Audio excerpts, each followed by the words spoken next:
Unjuk rasa kembali terjadi di depan kantor DPRD. Kali ini 46 tenaga honorer yang telah dinyatakan lulus CPNS pada pendaftaran kategori 2, namun hingga kini belum mengantongi SK CPNS.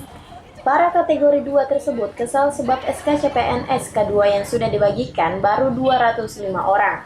Padahal seharusnya berjumlah 251 orang, dengan kata lain masih ada 46 orang yang belum mengantongi SK CPNS. Kekecewaan ini diungkap salah seorang honorer yang mengaku koordinator K2 46 bernama Asis. Menurut pemuda yang telah mengabdi selama 10 tahun di kantor kelurahan ini, unjuk rasa yang digelar di depan kantor DPR sama sekali tidak ada anggota DPRD yang dapat ditemui, sehingga mereka bergeser ke kantor wali kota. Namun sayangnya Taufan Pawe keluar daerah dan terakhir diarahkan ke BKD, namun yang ditemui hanya sekretaris BKD. Asis berharap agar wali kota dapat mengeluarkan SK CPNS seperti yang dikeluarkan wali kota kepada 205 orang K2. Bapak Tua Yang Mulia dan Bapak Wali Kota.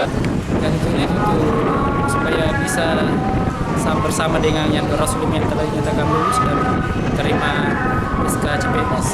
Tuntutannya bahwa supaya wali kota segera mengeluarkan SPTJM itu yang ke-46 orang ini agar bisa diangkat menjadi CPNS seperti yang Rasul.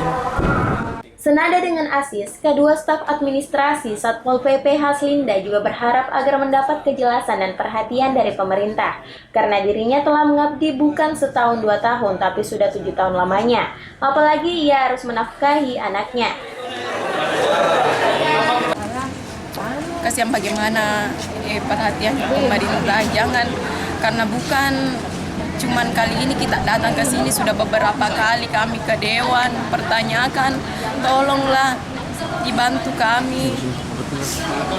Latar belakang kami ini berbeda-beda, ada yang sudah tidak punya suami seperti saya, ada yang sudah ditinggalkan gara-gara problem K2 ini, jadi ya cuman itu Pak.